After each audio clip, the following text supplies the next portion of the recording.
Jésù gbọpẹ́. Wọ́n tó pọ̀ nípa tagbára Jésù gbà yín. Àyàn lógo fún ohun tó ń ṣe lọ́wọ́lọ́wọ́. Abẹ́ fún àrà ńlá ètò fààyè wa dá. Abẹ́ fọwọ́ agbára ìyanu rẹ̀ nínú ayé wa. Ẹni mọ̀ Ísírẹ́lì gbọpẹ́. Ẹni mọ̀ Ísírẹ́lì gbà yín. Bàbá agbójú wa sókè sọ Jésù jàre ọ́. Jésù náwó agbára rẹ̀, náwó ògo rẹ̀. A ó yàn lógo. A ó gbé ọ̀gá. Jésù Kristi Olúwa wa. Àmín. Ọmọlúwa jẹ́ ká bẹ̀rẹ̀ sí dúpẹ́ lọ́wọ́ Ọlọ́run fún oore ọ̀fẹ́. Let's begin to thank the Lord for this grace that we have received from the Lord. Fún àánú ìtarígbà níwájú Ọlọ́run yìí. Ẹ ká dúpẹ́ fún oore ọ̀fẹ́ ńlá yìí o. Just thank Him for the love of God towards us. Fún ìfẹ́ Ọlọ́run fún ayé wa. Ẹ ká dúpẹ́ lọ́wọ́ Ọlọ́run fún oore ńlá, fún oore rẹ̀ lórí ayé wa. Jésù ṣé o. Jésù ṣé o. Jésù ṣé o. Jésù ṣé o. Jésù ṣé o. Ẹ ká dúpẹ́ oore Ọlọ́run nínú ayé wa. Oore Ọlọ́run nínú ayé ọmọ wa. Oore Ọlọ́run lórí ilé wa. Oore Ọlọ́run. Thank Him for the grace of God towards you, towards your life. Let's thank Him for the grace of God towards your family. Let's thank Him for the grace of God towards your children. Let's thank Him for the grace of God towards your life. Let's thank Him for the grace of God over your life, over your home.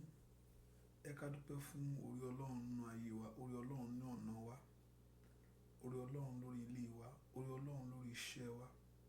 Bó Olúwa ṣeun. Ìwọ ẹ̀mí mímọ́ tó pọ̀ nípa tagbára o ṣé o. Ìwọ tó lágbára lórí ohun gbogbo o ṣé o. A yìn ọ́, a gbé ọ̀gá, a yìn ọ́, a gbé ọ̀gá. A yìn ọ́, a fọpẹ́ fún ọ.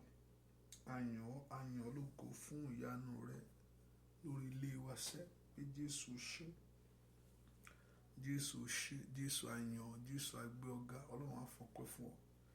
Ọlọ́run a fi ìyìn fún ọ. Jẹ́ ká dúpẹ́ lọ́wọ́ tó lọ́run ṣe o. Nínú ayé wa, let's thank Him. Let's glorify the name of our God. Ẹ ká dúpẹ́ oore yìí, oore Ọlọ́run nínú ilé wa. Oore Ọlọ́run nínú ayé wa. Let's thank Him. Let's appreciate Him. Ẹ ká dá gbogbo ògo yìí, àtọ́lá yìí padà fún. Let's return all the glory and honor back to Him. Ẹ ká dá gbogbo ògo, àtọ́lá padà fún Ọlọ́run. Ọba tó pọ̀ nípa tagbára, ọba tó ní gbogbo agbára lọ́wọ́. Let's return all the glory and honor back to Him. Ẹ ká dá gbogbo ògo padà fún Ọlọ́run fún ohun tó ń ṣe inú ayé rẹ, tó ń ṣe lórí ilé rẹ, èyí tó ń ṣe inú ayé ọmọ rẹ lọ́wọ́lọ́wọ́. Ẹ ká dá gbogbo ògo àti ọlá padà fún Ọlọ́run lórí ayé rẹ. Olúwa ṣeun. Olúwa ṣeun. Olúwa ṣeun. Olúwa ṣeun. Olúwa a yìn ọ́. Jésù ṣé. Jésù ṣé. Ọlọ́run a yìn ọ́ fún oore ọ̀fẹ́. Ọlọ́run a yìn ọ́ fún àánú. Olùgbàlà ó máa ṣeun. Olùgbàlà ó máa ṣeun. A yìn ọ́ fún ọ̀rọ̀ rẹ nínú ayé wa. We thank you, Lord, for your love in our life. We thank you, Lord, for your love in our life. We thank you, Lord, for your love of God in our life. Ẹ ká dúpẹ́ fún oore ọ̀fẹ́ rẹ nínú ayé wa sẹ́. Pé Jésù ṣé. Jésù ṣé. Jésù ṣé. Jésù a fi gbogbo ògo fún ọ. Jésù a fi gbogbo ọlá fún ọ. Jésù a fi gbogbo ìyìn fún ọ. Ọba tó pọ̀ nípa tagbára, ọba tí ò dojú tì àwọn tiẹ̀. Ọba tó bá wa ṣe. Ọba tó ò dojú tì ayé wa. Ọba tó ò dojú tì wa lórí iṣẹ́ wa. Ẹ ká dúpẹ́ fún oore ọ̀fẹ́ yẹn. Ẹ ká dúpẹ́ fún àánú yẹn. Ẹ ká dúpẹ́ fún agbára yẹn. Ẹ ká dúpẹ́ fún ògo Ọlọ́run. Ẹ ká dúpẹ́ fún ẹwà rẹ̀, ìbùkún rẹ̀ in our life, in our home, in our family. Ẹ ká dúpẹ́ oore pé Ọlọ́run ó ṣeun. Ìwọ aláàánú ó ṣé o. Ìwọ aláàánú mi ò mà ṣe o. Olóore ọ̀fẹ́ mi ó ṣé. Ọlọ́run mo yìn ọ́. Ọlọ́run a gbé ọ̀gá. Let's thank Him. Ẹ ká dúpẹ́ oore gbogbo. Thank Him for the journey of your life. Ẹ ká dúpẹ́ fún ìrìn àjò ayé wa. Let's thank Him for the journey of our life. Ẹ ká dúpẹ́ fún ìrìn àjò ayé wa yìí. ọba tó mú wa débí, ọba tó ní ètò rere fún ayé wa. Let's thank him.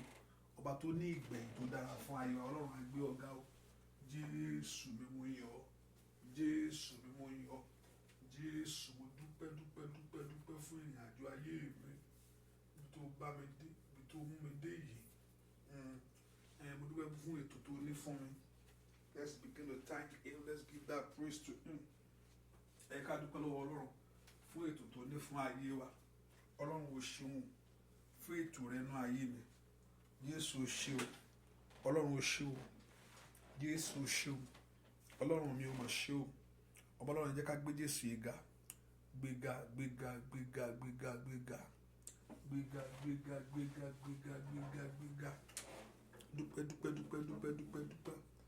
Dúpẹ́ lọ́wọ́ Ọlọ́run. Thank him. Ẹ ká dúpẹ́ fún ọwọ́ agbára tí ó fi kàn ọ́. Ọwọ́ agbára tí ó fi lànà ìyanu nínú ayé rẹ̀. Jésù ò ṣe o. Ọlọ́run mi ò mà ṣe o. Jésù ò ṣe o. Jésù ò ṣe o. Ò ṣe o. Ò ṣe o. Ẹ gbéga.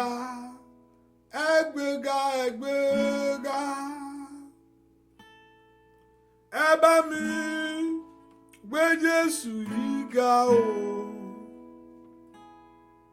Ẹ gbéga o. Ẹ bá mi gbé Jésù yìí ga. Ọba tó fi ara rẹ̀ jì fún ọ. Ọba tó kú lórí igi àgbélébù. Ọba tó fún wa ní ìyèsẹ́. Ọba tó di èèyàn nítorí tèmi. Dúpẹ́ lọ́wọ́ Ọlọ́run. Tó ra ayé wa padà sẹ́. Tó ṣàánú fún ayé wa ni. Ẹ gbéga.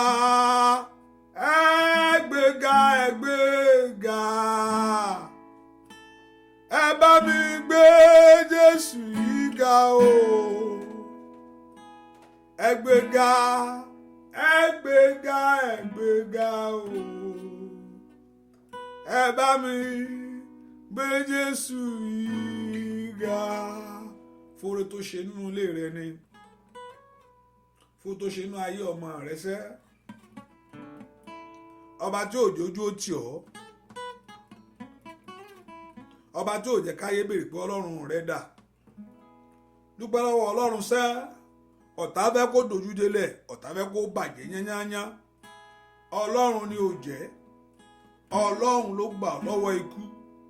Ọba tó gbà ọ́ lọ́wọ́ àrùn. Ọba tó gbà ọ́ lọ́wọ́ ìṣòro gbogbo. Ẹ gbéga.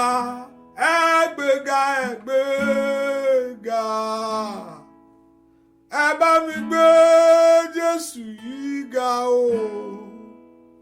Ẹ gbéga o. Ẹ bá mi gbé Jésù yìí ga. Ó ṣe bàbá o. Ẹ gbéga. Ẹ bá mi gbé Jésù yìí ga o. Alágbára ni. Ẹ gbéga o. Ẹ bá mi gbé Jésù yìí ga. Lórí iṣẹ́, lórí ọmọ o.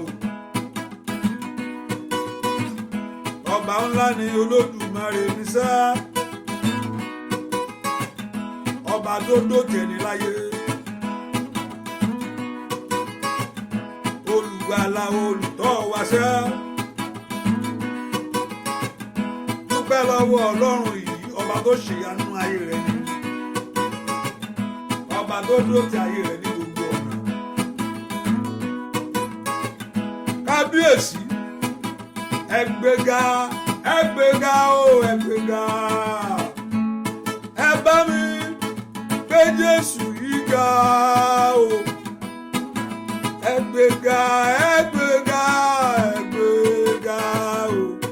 Ẹ bá mi gbé Jésù yìí ga. Lórí iṣẹ́ gbogbo. Ẹ gbéga.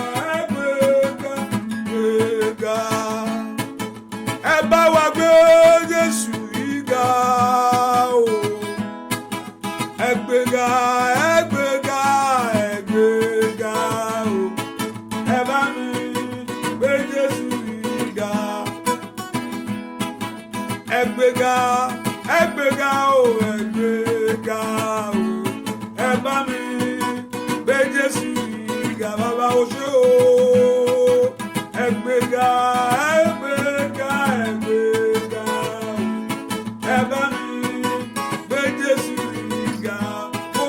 ṣe ẹgbẹ́ga ẹgbẹ́ga o ẹgbẹ́ga o ẹ bá mi gbé Jésù yìí ga. Dúpẹ́ lọ́wọ́ Ọlọ́run ọba tó ṣàánú fún ọ. Dúpẹ́ lọ́wọ́ Jésù. Jésù o ṣé o ṣé o. Jésù o ṣé ọba tó gbà ọ́ lọ́wọ́ ìyà. Jésù o ṣé o.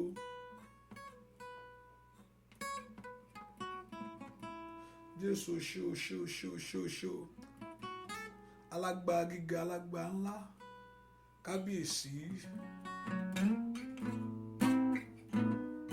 Kí ni ó fi san oore rẹ? Oore Ọlọ́run tó pọ̀ nínú ayé mi. Dúpẹ́ lọ́wọ́ Jésù, kí la ó fi san oore rẹ̀? Dúpẹ́ dúpẹ́ dúpẹ́ lọ́wọ́ Ọlọ́run. Dúpẹ́ lọ́wọ́ Ọlọ́run. Thank him for the blessing of God in your life. Fún oore Ọlọ́run, fún oore rẹ̀ nínú ayé wa, fún oore rẹ̀ lórí iṣẹ́ wa. Thank him. Thank him. Olúwa ṣeun o. Fún oore rẹ̀ nínú ilé mi. Thank him. Oore rẹ̀ nínú ayé àwọn ọmọ mi. Oore rẹ̀ nínú ọ̀nà mi sẹ́. Ẹ ká dúpẹ́ fún oore Ọlọ́run. Oore Ọlọ́run tó pọ̀. Oore Ọlọ́run lórí ilé wa. Thank him. Thank him. Ọba tó ń gbọ́ àdúrà. Ọba tí gbogbo èyí yẹ. Dúpẹ́ lọ́wọ́ Jésù yìí. Ọba tó ní gbogbo ògo. Ọba tó ní gbogbo ọlá ńlá. Ọba tó ní gbogbo èyí. I'm here to return the glory back to you. I'm here to return all the glory back to you. I'm here to return all the glory back to you. I'm here to return all the glory back to you. I'm here to return all the glory back to you. I'm here to return all the honor back to you. All the adoration back to you. All the honor back to you. Dúpẹ́ lọ́wọ́ Ọlọ́run yìí. Jésù o ṣé. Jésù o ṣé. Ìwọ ló ṣé. Jésù o ṣé. Nínú ayé mi o ṣé. Nínú ayé mi o ṣé. Nínú ayé àwọn ọmọ mi o ṣé. Jésù o ṣé o. Jésù o ṣé o. Ọba tó dúró tì wá. Ọba tó jẹ́ asọkún. Ọba tó jójó tì wá. Ọba tó jẹ́ ayé yọ̀ wá. Can we lift our voice and thank him? Thank you, Lord Jesus. Thank you, Lord. Thank you, Lord. Mo fi gbogbo ògo fún ọ.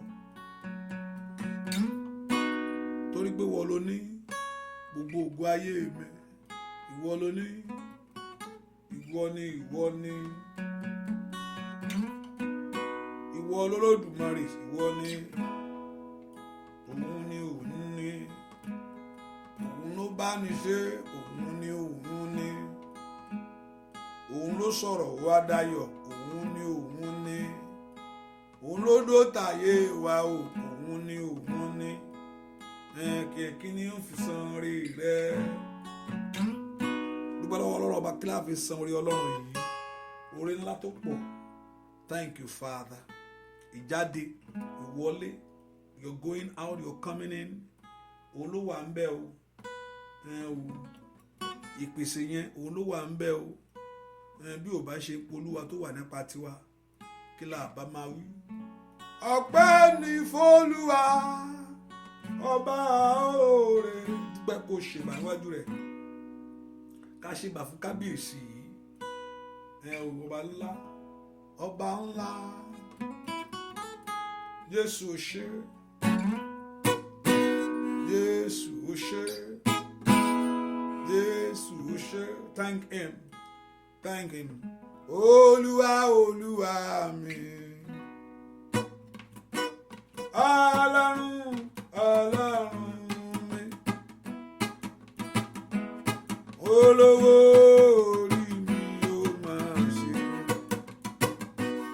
Wípé oko mi yọ. Ọwọ́ ewu gbogbo sẹ́. Olúwa, Olúwa mi. Ọlọ́run, Ọlọ́run mi sá. Kábíyèsí. Olówó orí mi ó máa ṣe. Lórí ọmọ gbogbo gbígbé oko mi yọ. Ọ̀tá rò pé kò ṣubú sẹ́. Olúwa, Olúwa. lọ́wọ́ rẹ̀ sẹ́. Ọlọ́run kábíyèsí ńlá olówó orí mi ó máa ṣe wípé òkú mi lọ. Ayé ò fẹ́ kó jẹ́yàn, wọ́n fẹ́ kó wà nípò yẹn láyé.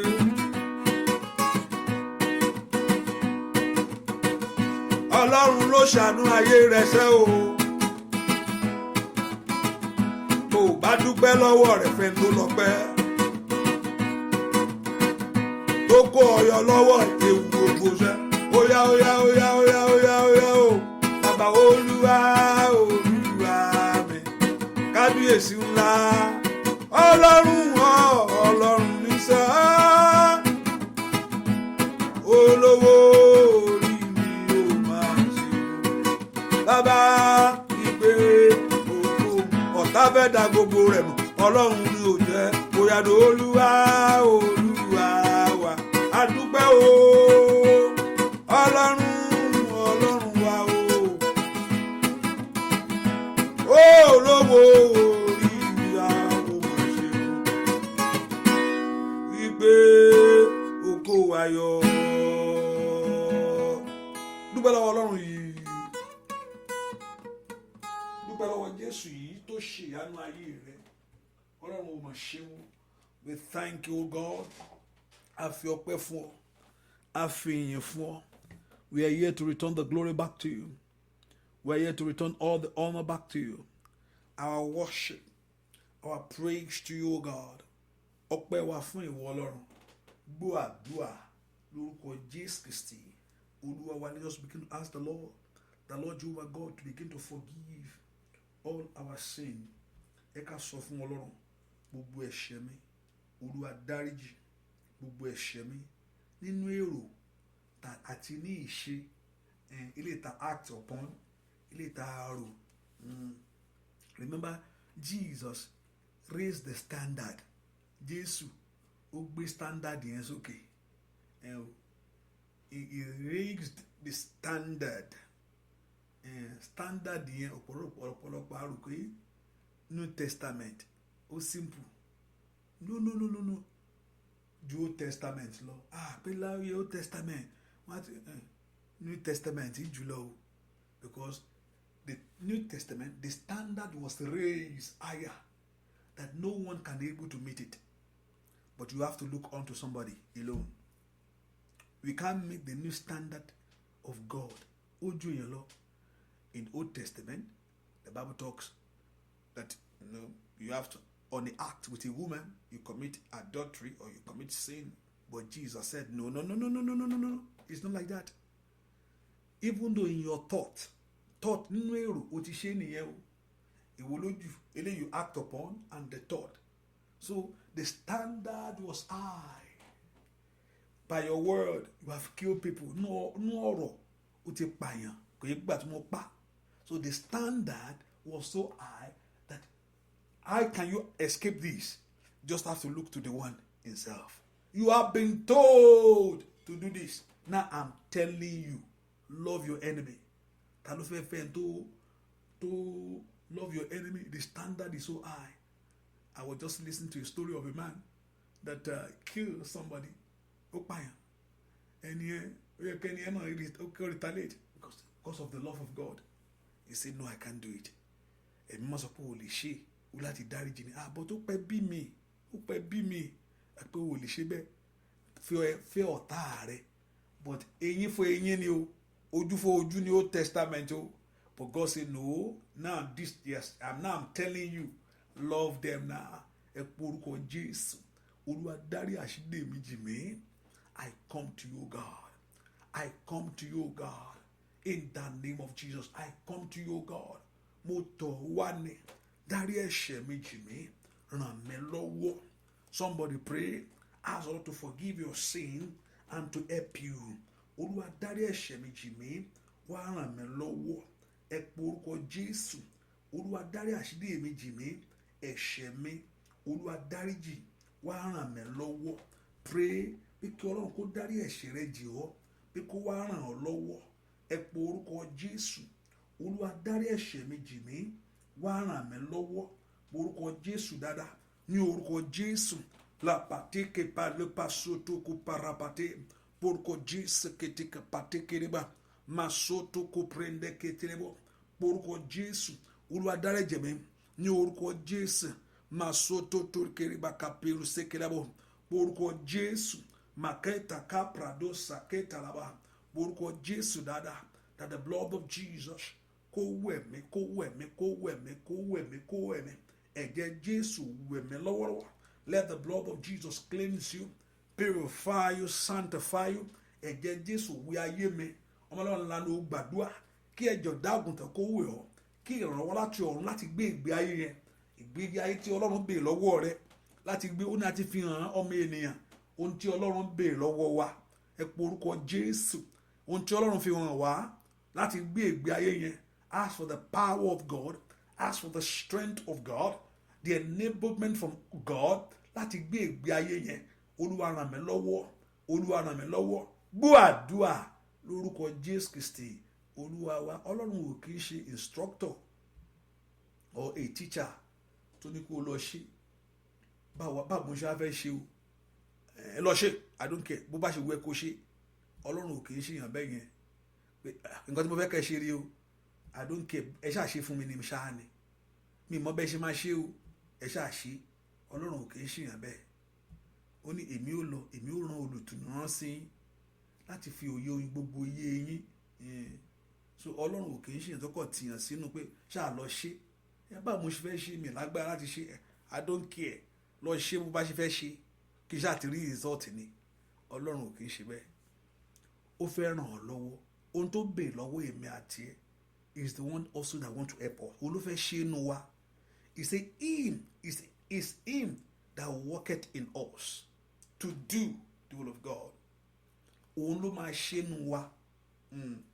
He told us to work our salvation. He said work out our salvation with fear and trembling. But also he went further in that verse, in that chapter. He said it's him pé òun gangan ló máa ṣe inú rẹ̀. So what he need is from you láti fi àyè gbà á màá rìn ẹ́ lọ́wọ́ èmi ní kókó fàyè gbà mí and I will begin to lead you. I will empower you. Àwa mo rọrùn Pétérù ò lè ṣe ó rò pé òun lè ṣe ni ó ṣe ṣùgbọ́n ó rí pé láìsí pé I can't do it. Àgbà tí ẹ̀mí ẹ dé tó wọnú ẹ po orúkọ Jésù àdàbà ọ̀run o ẹ̀mí mọ́ látòkè ọ̀run wá wọnú mi láti sísìn lọ. Ẹ̀mí mọ́ kí ni ọ̀pọ̀lọpọ̀ mi nílò ẹ̀mí mọ́ yẹn a nílò ẹ kò sí bí èèyàn ṣe lè survive ìjà yìí o torí kò mú ní kò ń ṣe ọ̀rọ̀ ẹnu ìjà yìí ó nídìí agbára kan láti òkè ọ̀run wá. Ask for the power agbára láti òkè ọ̀run wá agbára láti òkè ọ̀run wá bàlẹ́ mi tó gbé Jésù wọ̀ lọ́jọ́ yẹn agbára láti òkè ọ̀run wá ní orúkọ Jésù agbára láti òkè ọ̀run wá bàlẹ́ mi ó bàlẹ́ àwọn ọmọ ẹ̀yìn Jésù náà ẹ̀mí Jésù ni o is the spirit of Jesus ó ní èmi ó rán olùtùnú sí yín so I'm going to come in the form of Holy Spirit again so I can able to feel every heart. When Jesus was alive he put on flesh so he can't be anywhere many places at the same time but also when I'm coming back I'm coming in the form of Holy Spirit. So that Holy Spirit of God enter èmi ò rán olùtùnú yẹn so he can be everywhere.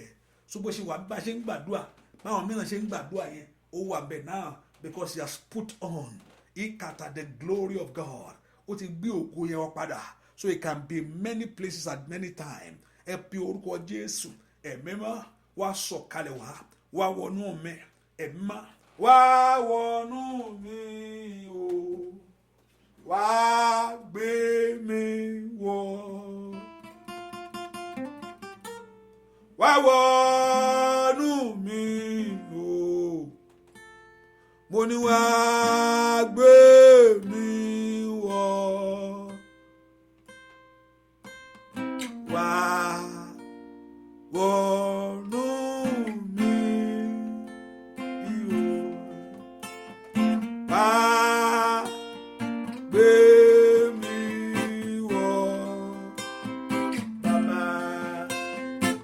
wá wọnú mi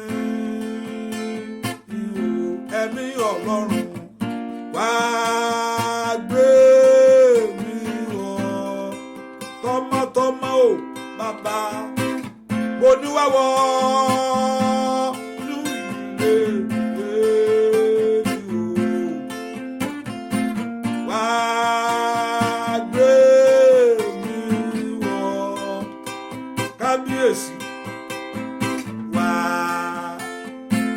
wọnú mi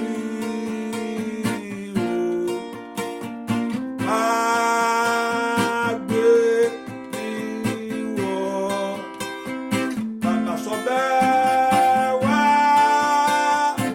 wọnú mi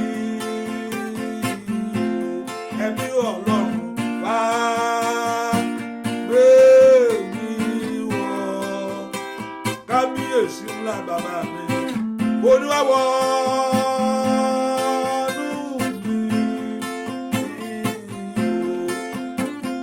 wá gbé mi wọ̀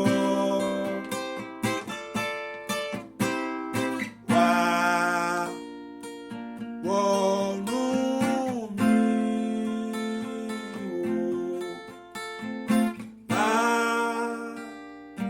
gbé mi wọ̀ bàbá mo ní kò ń ṣọ̀rọ̀ ẹnu Olúwa gbé mi wọ̀ ẹlòmíràn ní pé òun á fẹnu gbára wọn lẹ̀ ẹnu yẹn kọ́ o agbá Ọlọ́run ló fi gbára rẹ̀ lẹ̀ mo ti sọ pé mo sọ fún wa rí pé mo ti rí àwọn méjì tó ń ágìú báyìí kò ṣe pé story o ohun tí mo náà mú wọn láàárọ̀ tá à ń wò wọn báyìí tí mo wò àwọn méjèèjì yẹn ni o tó ń lérí mọ́ra wọn máa pa ẹ́ máa finish ẹ̀ dànù ìwọ́kẹ̀ máa pa ẹ̀ máa finish ẹ̀ ó lè ṣe kọ́kọ́ máa finish ẹ̀ kó tó di ijọ́ kejì àbí ẹni ẹ lọ ẹni ẹ ó lọ ó kúkú lọ lóòótọ́ pàtó ó ti pa òkú ti pa báyìí mo kúkú débẹ̀ mo kú ní kí n gbàdúrà fún Ọlọ́run ló ti létí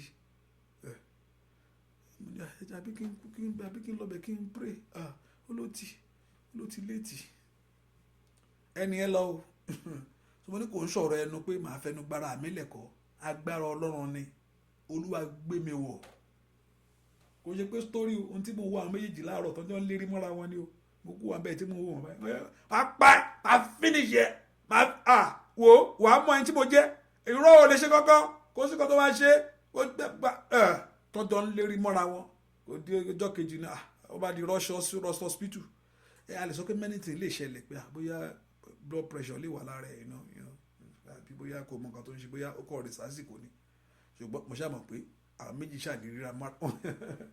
wọ́n ṣàlérí mọ́ra wọn o kó tó di kíní ìkan gbé sọ́hun o ẹ po orúkọ Jésù ó yá ìkádàyàmà ó ṣàtàlì màkàtè ẹ gbé mi wọ̀ tọmọtọmọ ẹ gbé mi wọ̀ empower my life ẹ gbé mi wọ̀ mo fẹ́ bọ́ lọ́wọ́ ìdè yìí lè kárí ma ó pẹ̀rú sàté mo fẹ́ bọ́ lọ́wọ́ ìdè yìí sẹ́ ẹ pe orúkọ Jésù yeye parusha tele makata mateke rima ko perusete somebody pray that prayer pe orúkọ Jésù dáadáa ikada meko prendo shikate lo prando shikente lebaya oya mo fẹ́ bọ́ lọ́wọ́ ìdè yìí ekateri ma ushaka plada ẹ pe orúkọ Jésù ẹ̀yin ogun ọ̀run ẹ gbé mi wọ̀ bí iná ẹ gbé mi wọ̀ bí iná ẹ gbé mi wọ̀ bí iná kó di kò ṣe mú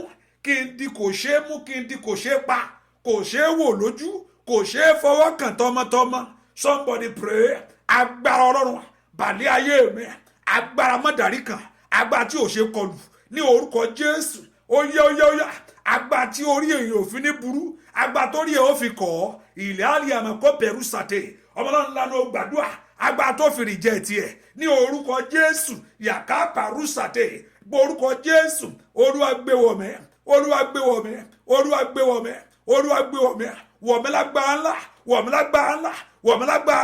wọ̀ mí lágbára ńlá somebody pray bèrè fún agbára yẹn gbúàdúà lórúkọ Jésù Kristi olúwa wa tó o bá fẹ́ tọwọ́ bọ̀ kọ̀bọ̀kúbọ̀ agbára ọlọ́run ló nídìí o ayé ò ṣe gbé lásán o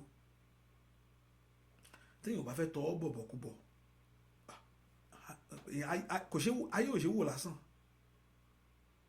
ayé ò ṣe wò lásán náà kò ṣe wò lásán o ayé ò ṣe ọ̀pọ̀lọpọ̀ wọn ẹlòmíì ìjọ kan ní ìkó làwọn kàn fún lórí ni o mo kú ti sọ dáadáa rí mo ní èkó lọ́nà fún wọn náà kẹ̀ ní kò lórí ibẹ̀ ló gbà lọ́wọ́ ìkó ni àwọn ò tẹ̀ mọ̀ pé fùfú ni pé ìkó ni just ordinary kan kọ́ ní káàkọ́ discipline ìkó ayé nìyẹn o ò ní gbà á pé káàkọ́ fún kò lórí ibẹ̀ lẹ́ni yẹn gbà lọ́ntì ẹ o ayé mi gbàgbára ìwọ orí mi gbàgbára kò gbúdọ̀ burú ayé àwọn ọmọ mi gbàgbára ìrìn àjò mi kò gbúdọ̀ mọ́fò gbàgbára ọlọ́run iṣẹ́ ò gbúdọ̀ ṣẹ́ mi láyé gbàgbára ọlọ́run ayé ò gbúdọ̀ rí mi mú wọn gbúdọ̀ rí tèmi ṣe ìkápá tó kàpá wọn náà ti rí tiẹ̀ ṣe wọ́n ti gẹ̀ tiẹ̀ ẹ pọ orúkọ Jésù agbára ọlọ́run bàlẹ́ mi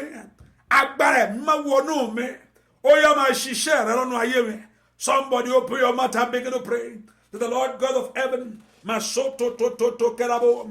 Orúkọ Jésù ní orúkọ Jésù agbára ọ̀run bàlẹ́ ayé mi agbára ọ̀run bàlẹ́ ayé mi agbára ọ̀run gbé mi wọ̀ agbára ọ̀run gbé mi wọ̀ agbára ọ̀run gbé mi wọ̀ ní orúkọ Jésù matoko prende kelebo leketeleboka masoto to kaba masoto to karkapa soto kaba masoto to kaba masoko repeto kaba masoto karabakati lebo orúkọ Jésù agbára ọ̀run bàlẹ́ mi ní orúkọ Jésù gbàdúà lórúkọ Jésù Kristi Olúwa wa ayé mi bọ́ lọ́wọ́ ogun ayé mi bọ́ lọ́wọ́ ogun Jésù sọ mí dòmìnira ayé mi bọ́ lọ́wọ́ ogun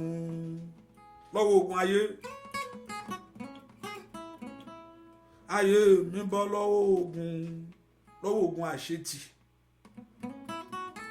ayé mi bọ́ lọ́wọ́ ogun àmúbọ́ mo ní Jésù sọ mí dòmìnira ayé mi bọ́ lọ́wọ́ ogun orí rẹ̀ ńkọ́ orí mi bọ́ lọ́wọ́ àbámọ̀ ó bọ́ tọmọtọmọ mo ní Jésù sọ mí dòmìnira ayé mi bọ́ lọ́wọ́ ogun ayé mi bọ́ lọ́wọ́ ogun ayé mi bọ́ lọ́wọ́ ogun iṣẹ́ mi bọ́ óyá ayé mi bọ́ lọ́wọ́ ogun ayé sọ bẹ́ẹ̀ ayé mi bọ́ óyá o ayé mi bọ́ lọ́wọ́ ogun ayé mi bọ́ lọ́wọ́ ogun Jésù sọ mí dòmìnira ayé mi bọ́ lọ́wọ́ ogun ayé mi bọ́ lọ́wọ́ ogun ó bọ́ lọ́wọ́ ogun Jésù sọ mí dòmìnira ayé mi bọ́ lọ́wọ́ ogun lórí ọmọ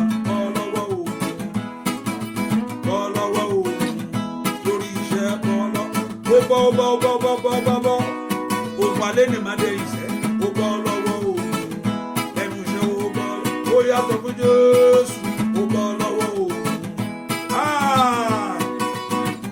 nínú àdúrà ó bọ́ lọ́wọ́ ogun àṣetì lọ́wọ́ ogun àmúbọ́ ó bọ́ lọ́wọ́ ogun nínú ilé ó bọ́ lórúkọ Jésù sọ mí dòmìnira ayé mi bọ́ óyá Jésù sọ mí dòmìnira ayé mi bọ́ óyá Jésù sọ mí dòmìnira ayé mi bọ́ óyá bọ́ Jésù sọ mí dòmìnira ayé sọ bẹ́ẹ̀ mo ní Jésù sọ mí dòmìnira ayé ó dandan sẹ́ o Jésù sọ mí dòmìnira ayé mi ó bọ́ lọ́wọ́ ogun àṣetì yẹn Jésù sọ mí dòmìnira ayé mi lẹ́nu iṣẹ́ ọmọ rẹ ni ó sọ mí dòmìnira ayé mi orúkọ Jésù sọ mí dòmìnira ayé ó dòmìnira nínú ẹ̀jẹ̀ Jésù ó bọ́ lọ́wọ́ ogun Jésù sọ mí dòmìnira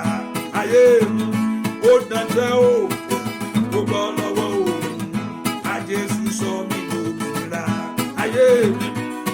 oya ayé mi bọ́ lọ́wọ́ ogun, ilé mi bọ́ lọ́wọ́ ogun, Jésù sọ mí dòmìnira, ayé mi bọ́, oya Jésù sọ mí dòmìnira, ayé mi bọ́ lọ́wọ́ ogun.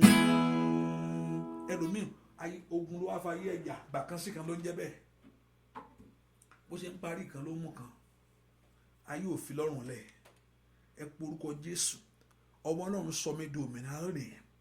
I am free from that battle of failure. I am free from the battle of disappointment. I am free from that battle of delay. Ní orúkọ Jésù, mo ní Jésù sọ mí di ẹni òmìnira. Lè káàtàrí mà ó ṣàtàyàbá. Alágbára sọ mí di òmìnira. Mo di ẹni òmìnira. I am free, O God, from that delay, from that disappointment. In the name of Jesus. Ẹni máa Ísírẹ́lì sọ mí di ẹni òmìnira. Mẹ́pọ̀ orúkọ Jésù, mo bọ́ lọ́wọ́ àmọ̀bọ́ o, mo bọ́ lọ́wọ́ àṣetì ayé. Jésù sọ mí di ẹni òmìnira. Ayé mi bọ́ lọ́wọ́ ogun, ayé mi bọ́ lọ́wọ́ ogun, ayé mi bọ́ lọ́wọ́ ogun, ilé mi bọ́ lọ́wọ́ ogun. Ẹ pe orúkọ Jésù, ọ̀nà mi bọ́ lọ́wọ́ ogun. Somebody pray. Ẹ pe orúkọ Jésù, ayé mi bọ́ lọ́wọ́ ogun, mo bọ́ lọ́wọ́ ogun, mo bọ́ lọ́wọ́ ogun àmúbọ̀, mo bọ́ lọ́wọ́ ogun àṣetì. Ní orúkọ, mo bọ́ lọ́wọ́ ogun àrọ́mọbí, aláṣeyọrí kankan. Ní orúkọ Jésù, àròhun rere mú, ayé mi bọ́ ń bẹ̀. Somebody pray. Ní orúkọ Jésù, ọ̀run tú mi sílẹ̀ lónìí. Mo bọ́ lọ́wọ́ ìdààmú ayé. Ní orúkọ Jésù, mo bọ́ lọ́wọ́ ìgbèkùn. Can you confess it? Ní orúkọ Jésù, can you say it? Makapate, mayakopa rusata, le prendo shike le bukapa. Ní orúkọ Jésù, mo bọ́ lọ́wọ́ àmúbọ̀ yẹn. I am free. Mo bọ́ lọ́wọ́ ìgbèkùn ọ̀tá. Ní orúkọ Jésù, mo bọ́ lọ́wọ́ ìgbèkùn òkùnkùn. Ayé mi bọ́ lọ́wọ́ ogun, ayé mi bọ́ lọ́wọ́ ogun, ayé mi bọ́ lọ́wọ́ ogun, ayé ọmọ mi bọ́ lọ́wọ́ ogun, ìrìn àjò mi bọ́ lọ́wọ́ ogun, ilé mi bọ́ lọ́wọ́ ogun. Somebody prayed. Ẹnìkan gbà ládùá, mo ní kó gbà ní àdúà, mo ní kó gbà ní àdúà. Ní orúkọ Jésù, I am free, O God. Lọ́wọ́ ìgbèkùn, lọ́wọ́ agbára tó dè mí. Somebody pray. Lọ́wọ́ agbára tó dè ọ́. Ní orúkọ, lọ́wọ́ ìṣe tó dè ìṣeré mi mọ́lẹ̀. Ní orúkọ Jésù, lọ́wọ́ agbára tó dè mí. Ní orúkọ Jésù, mo bọ́ níbi tán dè mí sí, mo bọ́ níbi tán dè mí sí. Somebody pray. Sọ bẹ́ẹ̀, níbi tán dè ọ́ sí. Mo bọ́ níbi tán dè ayé mi sí. Ní orúkọ Jésù, mo bọ́ níbi tán dè ayé mi sí. Dúà lórúkọ Jésù Kristi Olúwa wa. Mo ní tán bá dèèyàn láyé, spirit ẹ̀ lọ́kọ́ ń dè. Ohun tí àwọn ẹni òkùnkùn máa bá jà is your spirit. Ohun tí àwọn ẹni òkùnkùn máa bá jà, ohun tó kọ́ ń bá jà ní spirit èèyàn.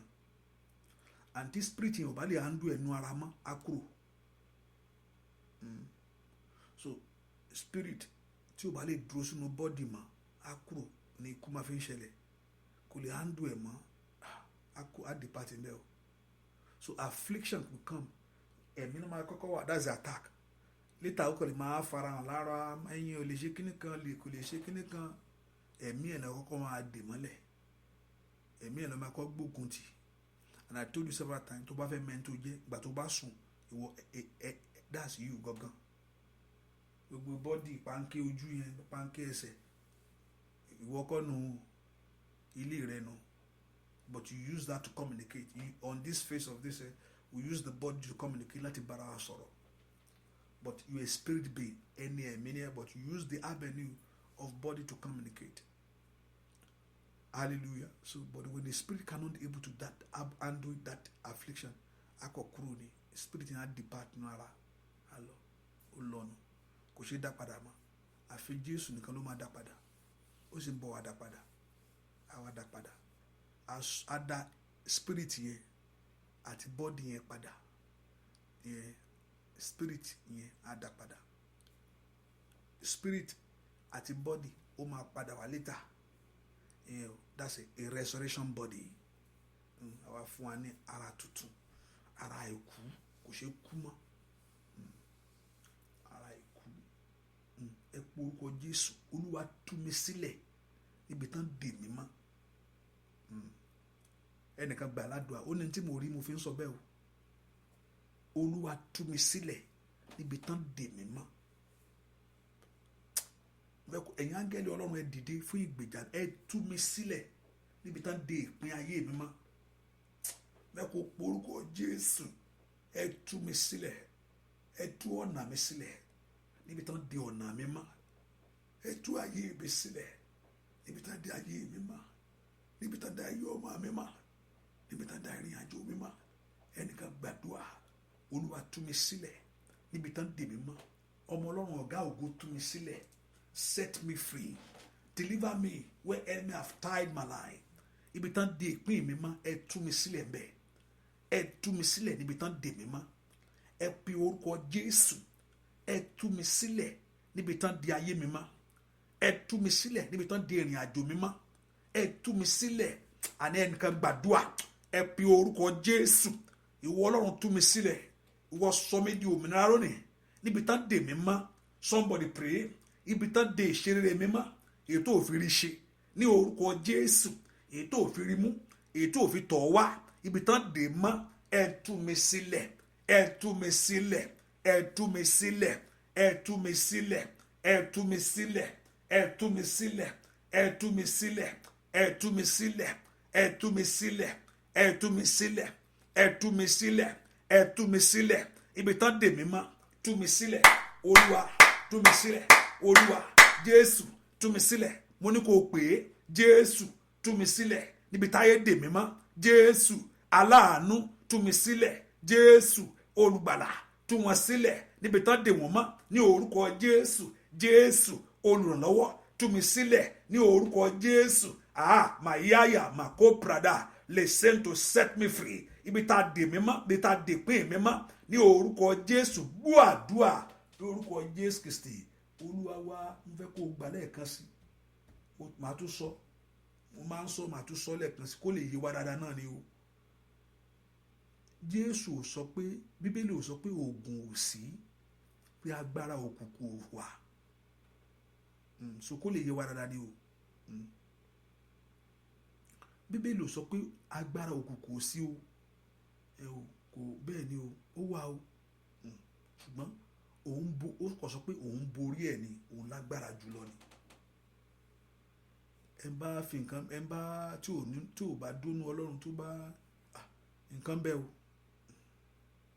Bẹ́ẹ̀ ni Sátánì lágbára, ṣùgbọ́n kò ní ìgbàlà, kò ní ohun tó ń pè ní iyì, kò ní, ṣùgbọ́n ó ní agbára láti pa, ó lè ba nǹkan rere jẹ́, ó ní agbára yẹn. Ṣùgbọ́n agbára láti ṣe nǹkan dáadáa kò ní o. Ohun tí kò ní nìyẹn, is lacking of it. Kò ní iyì lọ́wọ́. Ṣùgbọ́n pé kó pa yẹn, pé kó fojú yàn winá, ó wà lọ́wọ́ ẹ̀ rẹ́kẹrẹ́kẹ́ ni, ó ní ń dọ́sìn ni. Even ojú dọ́sìn lọ, lójú pálí gangan ló ti ń mu. Ọlọ́run ò sọ fún wa pé kò sí ó, èmi mú kàn mọ̀ pé ṣùgbọ́n ìṣẹ́gun wà lọ́wọ́ Ọlọ́run. Ìṣẹ́gun wà lọ́wọ́ Ọlọ́run tí èmi mọ̀ nìyẹn. Kò sọ pé agbára ò sí, ó sọ bẹ́ẹ̀, agbára wà. Sátánì ó fún ní agbára yẹn, Ọlọ́run fún. Ṣùgbọ́n Ọlọ́run ti ṣe lẹ́yìn nípa ẹ̀jẹ̀ rẹ̀. Fún àwọn tó bá gba Ọlọ́run gbọ́, ó ti ṣe lẹ́yìn fún wọn. Ṣùgbọ́n àwọn tó bá gba Ọlọ́run gbọ́, adìẹ inú àgò ni o, pòópòó ni, yóò máa pa wọ́n jẹ ni. Bẹ́ẹ̀ ni ohun tó àbẹ́ tó bá ta ọkàn ẹ̀ fún nìkan ló kù. Pé I sold my spirit, my soul for you. Mo jẹ́ tiẹ̀, àwọn yẹn nìkan. Àwọn yẹn náà àwọn náà they can never end well náà. You say they never end well. A ní pé orúkọ Jésù, Olúwa tú mi sílẹ̀. Tó bá lè gbàdúrà, wàá rí pé nǹkan kan ṣẹlẹ̀ nínú ayé ẹ̀. Ó tó di ọjọ́ mẹ́ta nísìnyí, wàá rí ọ̀run abẹ́ pàdé fún wọn ìyanu. 3 days mo pe o. Mo fẹ́ kó kọ̀ sọ kó pe Jésù yẹn láti tó wà. Pé Jésù tú mi sílẹ̀. Má wò mìíràn, tú ìpín mi sílẹ̀ níbi tí ayé dè mọ́. Ibi tán dè ìrìn àjò mi mọ́, èyí tí ò fi lójú. Èyí tán dè ìrànlọ́wọ́ mi mọ́, èyí tí ò fi tọ̀ mí wá. Ẹ pe orúkọ Jésù. Èyí tán dè business yẹn mọ́ tí ò jẹ́ kí business yẹn dàgbà. Ìwọ Jésù tú mi sílẹ̀ níbi tí ayé dè ìrìn àjò ayé mi mọ́. Ó yẹ sọ́dàdúà. Orúkọ Jésù, orúkọ Jésù, orúkọ Jésù. Olúwa tú mi sílẹ̀, Olúwa tú mi sílẹ̀ níbi tí ayé dè mí mọ́. Olúwa tú mi sílẹ̀, gbàládùà. Olúwa tú mi sílẹ̀ ní orúkọ Jésù. ẹni máa Ísírẹ́lì tú mi sílẹ̀ níbi tí ayé dè mí mọ́. Olúwa tú mi sílẹ̀ níbi tí ọ̀tá dè ayé mi mọ́. Ní orúkọ Jésù ẹ tú mi sílẹ̀ níbi tán dè ìpín mi mọ́. Àní gbàládùá pé kí Ọlọ́run ọ̀run kó ṣe ìtúsílẹ̀ ayé rẹ lónìí. Ní orúkọ Jésù mo ní kí Ọlọ́run ọ̀run kó ṣe ìtúsílẹ̀ ìpín rẹ lónìí. Olúwa tú mi sílẹ̀ níbi tí ayé dè mí mọ́. Ní orúkọ Jésù tú mi sílẹ̀ níbi tí ayé dè mí mọ́. Ní orúkọ Jésù tú mi sílẹ̀. Gbọ́ àdúà lórúkọ Jésù Kristi Olúwa wa. Màá kàn gbàládùá, màá sọ nípa gbọ́ Ọlọ́run. Mo dẹ̀ gbàdúrà kí ìtú ẹ sílẹ̀. Olúwa kan ọ̀rọ̀ kankan ló sọ fún mi. Orí ọ̀rọ̀ yẹn mo gbà tí n bá dúró tí n bá wá síbí ọ̀rọ̀ yẹn mo dúró lé lórí o. Agbára kan tí mo ní nìyẹn, ọ̀rọ̀ yẹn nìyẹn. Máa tú wọn lẹ̀. Òun ló sọ fún mi. Mo ṣe ń gbàdúrà ó rán mi létí ọ̀rọ̀ yẹn. Gbogbo ẹni tí ayé dè lọ́wọ́lọ́wọ́ ní orúkọ Jésù kọ́lọ́run kó bẹ̀rẹ̀ sí tú ọ sílẹ̀. Ìwọ Jésù olùtúsílẹ̀ tó ló fẹ́ tú àwọn sílẹ̀. Ẹni táyé bá dè kò sí kán kó mílíọ̀n fún àṣetì ní òmùkú mẹ́. Kó lọ ìrìn àjò kò sí bó ṣe lè ṣe torí ohun ẹ̀mí ni kò ń ṣe ohun ṣe nǹkan físíkálì. Ìjẹ̀mí ò ṣe fi pé màá bọ́ọ̀sì eyín ẹ kúrò ńbẹ̀ kò ṣe ìyàmọ́yà náà ń pè ìyàmọ́yà náà ń perú ẹ̀. Ṣùgbọ́n ohun tó lè túyàn sílẹ̀ nígbà tí Ọlọ́run bá tú ọ sílẹ̀ tó mú ọ borí ọ̀tá rẹ̀. Dáfídì mọ̀ bẹ́ẹ̀ lọ́pọ̀lọpọ̀. Ìjẹ́ ló fi gbẹ́kẹ̀lé Ọlọ́run fún ìṣẹ́gun. Ó ní Olúwa gbà mí lọ́wọ́ ogun tó jù mí lọ. Ní orúkọ Jésù gbogbo ẹni tí ayé dè lọ́wọ́lọ́wọ́ ní orúkọ gbogbo ìgbèkùn òkùnkùn ibi tí ayé dè ọ́ mọ́ mo pa ní àṣẹ nípa agbára Ọlọ́run alààyè gba ìtúsílẹ̀ gba ìtúsílẹ̀ gba ìtúsílẹ̀ Ọlọ́run. O bọ́ lọ́wọ́ ogun yìí sọ pé mo bọ́ nípa ẹ̀jẹ̀ Jésù, mo bọ́ nípa ẹ̀jẹ̀ Jésù, mo bọ́ gba ìtúsílẹ̀ yìí sọ pé mo bọ́ I am free nípa ẹ̀jẹ̀ Jésù. A tú mi sílẹ̀ nípa ẹ̀jẹ̀ ọ̀dọ́ àgùntàn. I want to begin to confess it. Lo agbára àṣẹ tó wà lẹ́nu àwọn ẹ̀ o ní orúkọ láti pèrè sórí ayé ẹ̀. A tú mi sílẹ̀, a tú ọmọ yìí sílẹ̀ lọ́wọ́ ìgbèkùn, a tú ọmọ mi sílẹ̀ lọ́wọ́ ìgbèkùn bí orúkọ Jésù. A tú mi sílẹ̀ lọ́wọ́ ìgbèkùn òkùnkùn. A tú mi sílẹ̀. Somebody pray bí orúkọ Jésù dáadáa. A tú mi sílẹ̀ lọ́wọ́ ìgbèkùn tó di ayé mi. A tú mi sílẹ̀ lọ́wọ́ ìgbèkùn tó di ayé mi. A tú mi sílẹ̀. Ẹ̀jẹ̀ ọ̀dọ́ àgùntàn tú mi sílẹ̀. Somebody pray. Ẹ̀jẹ̀ ọ̀dọ́ àgùntàn tú mi sílẹ̀. Ẹ̀jẹ̀ ọ̀dọ́ àgùntàn tú mi sílẹ̀ ní orúkọ Jésù. Gbàládùá Olúwa tú mi sílẹ̀. Olúwa tú mi sílẹ̀. Mo bọ́ lọ́wọ́ òkùnkùn. Mo bọ́ lọ́wọ́ ìgbèkùn òkùnkùn. Somebody pray. A tú mi sílẹ̀ nípa ẹ̀jẹ̀ ọ̀dọ́ àgùntàn. Ara mi padà nípa ẹ̀jẹ̀ ọ̀dọ́ àgùntàn. Sọ dáadáa. Àmì ìṣeré yóò bẹ̀ sí tẹ̀lé ayé ẹ̀. Àmì ìṣeré yóò bẹ̀ sí tẹ̀lé ọ̀nà rẹ̀. Àmì ìṣeré yóò bẹ̀ sí tẹ̀lé ayé ọmọ rẹ̀. Àmì ìṣeré yóò bẹ̀ sí tẹ̀lé ayé rẹ̀ láti ìsinsìnyí lọ. A tú mi sílẹ̀ lọ́wọ́ agbára tó dè mí. A tú mi sílẹ̀ ní orúkọ Jésù. A tú iṣẹ́ mi sílẹ̀. A tú ọ̀nà mi sílẹ̀ ní orúkọ Jésù. Jésù tú mi sílẹ̀. Sọ bẹ́ẹ̀. Jésù tú mi sílẹ̀. Jesus has set me free. Jesus has set me free. Ó ti tú mi sílẹ̀. Ayé mi ò gbọdọ̀ wà ní ìgbèkùn mọ́. A ti sọ mí di òmìnira nípa ẹ̀jẹ̀ rẹ̀, nípa agbára tí ń bẹ ní orúkọ rẹ̀. Olúwa tú àwọn èèyàn sílẹ̀. Ẹ gba ìtúsílẹ̀. Ẹ gba ìtúsílẹ̀. Ẹ gba ìtúsílẹ̀ ní orúkọ Jésù. Ẹ gba ìtúsílẹ̀. Látòní lọ gbogbo ẹni táyé dè tó wà ní àdúrà yìí mo sọ nípa agbára Ọlọ́run. Gbogbo ẹni tí ayé dè tó wà ní àdúrà yìí mo ní Ọlọ́run ló fẹ́ ṣiṣẹ́. I can boldly say that Ọlọ́run ló fẹ́ ṣiṣẹ́. Gbogbo ẹni tí ayé dè Ọlọ́run ló fẹ́ túyàn sílẹ̀. Mi ò ní nǹkan kan láti ṣùgbọ́n ohun tó sọ fún mi ni mò ń sọ yìí. Àbí tí bá ń sọ kan mí nìkan ló kù. Tó ẹ́ pé ohun tó ń sọ fún mi ni mò ń sọ yìí. Pé ohun tó Olúwa Ọlọ́run Ísírẹ́lì sọ fún mi ni mò ń sọ yìí. Gbogbo ẹni tó wà ní èdè òkùnkùn lórúkọ Jésù ẹ bẹ̀rẹ̀ sí gba ìtúsílẹ̀. Gbogbo ẹni táyé dè tó wà ní àdúrà yìí gbogbo ọ̀nà tó ti dè ọ́ ní orúkọ Jésù ìdè yẹn kó bẹ̀ sí já. Ìdè yẹn kó bẹ̀ sí já. Ìdè yẹn kó bẹ̀ sí já. Kẹ́lẹ́rù kó bẹ̀ sí gbẹ́rù ẹ̀. Ìdè yẹn kó bẹ̀ sí já. Ṣàmì dáadáa.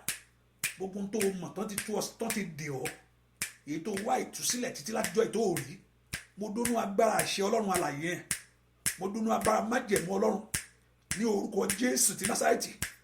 Bẹ̀rẹ̀ sí gbà, ẹ̀yin áńgẹ́lì ọlọ́run ẹ dìde lọ́wọ́lọ́wọ́ báyìí, ẹ bẹ̀rẹ̀ sí kọjá lọ sínú ilé wọn, ẹ kọjá lọ sí ọ̀nà wọn, ẹ kọjá lọ sínú ayé ọmọ wọn ní orúkọ Jésù. Gbogbo ẹni tó wà ní ìdè òkùnkùn, gbogbo ẹni tó wà ní ìdè ọ̀tá, ní orúkọ Jésù kẹ́ ẹ bẹ̀rẹ̀ sí tú wọn sílẹ̀ nípa agbára àṣẹ ọlọ́run. Mo sọ ohun tó Olúwa sọ ni ní orúkọ Jésù, ẹ gbà ìtúsílẹ̀. Gbogbo agbára tó dè ọ́, ogun yẹn ò rí má, ẹni tó gbé ogun rù ọ́ kó tẹ́rí gbé, ẹni tó gbé ogun rí ọmọ rẹ kó tẹ́rí gbé, ọfà kó pa sórí ọlọ́fà ní orúkọ Jésù. Ó bọ́ lọ́wọ́ ogun yìí, ó bọ́ lọ́wọ́ ogun yìí, ó bọ́ lọ́wọ́ ogun yìí, ó bọ́ lọ́wọ́ ogun yìí, ó bọ́ lọ́wọ́ májẹ̀mú yìí. Ayé yẹn kó bẹ̀rẹ̀ sí ṣe rere, ọ̀nà yín kó bẹ̀rẹ̀ sí dára ní orúkọ Jésù. Ayé yín kó bẹ̀rẹ̀ sí ṣe rere, ayé yín kó bẹ̀rẹ̀ sí dára. Báwo èèyàn ṣe máa pé èèyàn gba ìtúsílẹ̀ gbà tí èèyàn bá rí ìyàtọ̀, ohun tó ṣẹlẹ̀ sí ní tẹ́tẹ̀lẹ̀ kò ṣẹlẹ̀ mọ́, bí èèyàn ṣe máa mọ̀ nìyẹn, kò pé gbà ohun tó yẹ kó farahàn nìyẹn, pé ohun tó ń rí yẹn ò gbọdọ̀ wá rí mọ́. Bí èèyàn ṣe máa pé èèyàn gba ìtúsílẹ̀ nìyẹn o. Ọmọ ṣe rí kíní yẹn kò tí ì lọ́nu, ṣùgbọ́n èṣù náà máa halẹ̀, ó fẹ́ wò bóyá ibi tó dúró sí. Èṣù náà máa halẹ̀ o, halẹ̀ á gbé wá, ó lè gbé wá gbígbóná, ṣùgbọ́n ẹni tó mọ tó gbà àárọ̀ ló pa, mo ti borí ẹ̀, wẹ́rẹ́kẹ́tẹ́ ni ó jáde. Hallelujah fún àwọn tó mọ tó gbà. Òun náà bá ti halẹ̀ sí yẹn, bá ti gọ̀, mo ti halẹ̀ mọ́, mo ṣe kíní yẹn tí ìjọba kan. Ìwọ àti confession and by faith ni ẹ̀mí ọlọ́run yóò fi ṣẹ́nu ayé ẹ̀. You are standing upon your ground. Ọlọ́run ti tú mi sílẹ̀.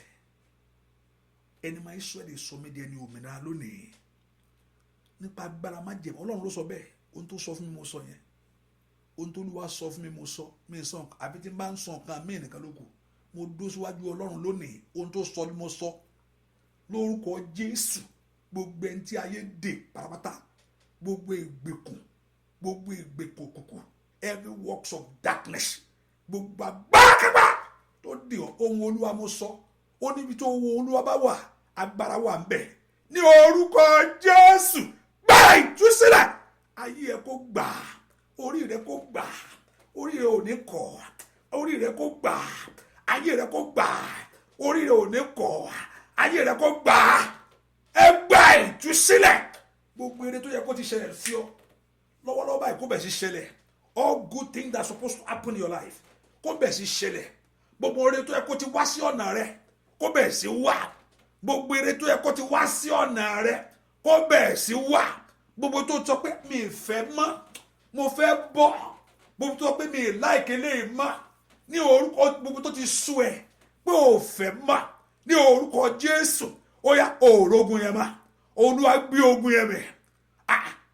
Ikapaye keteli makusha yaba, loko prende ke pirukota yaba, shateli me kopele kusaya, maanda ya anda isa ketelebo.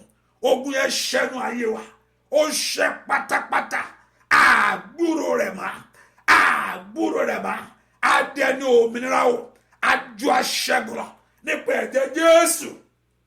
Olúwa daṣọ àṣírí bò ọ́, gbogbo aṣọ ìtìjú ó fàya, gbogbo aṣọ ẹ̀gàn ó fi ayé rẹ sílẹ̀.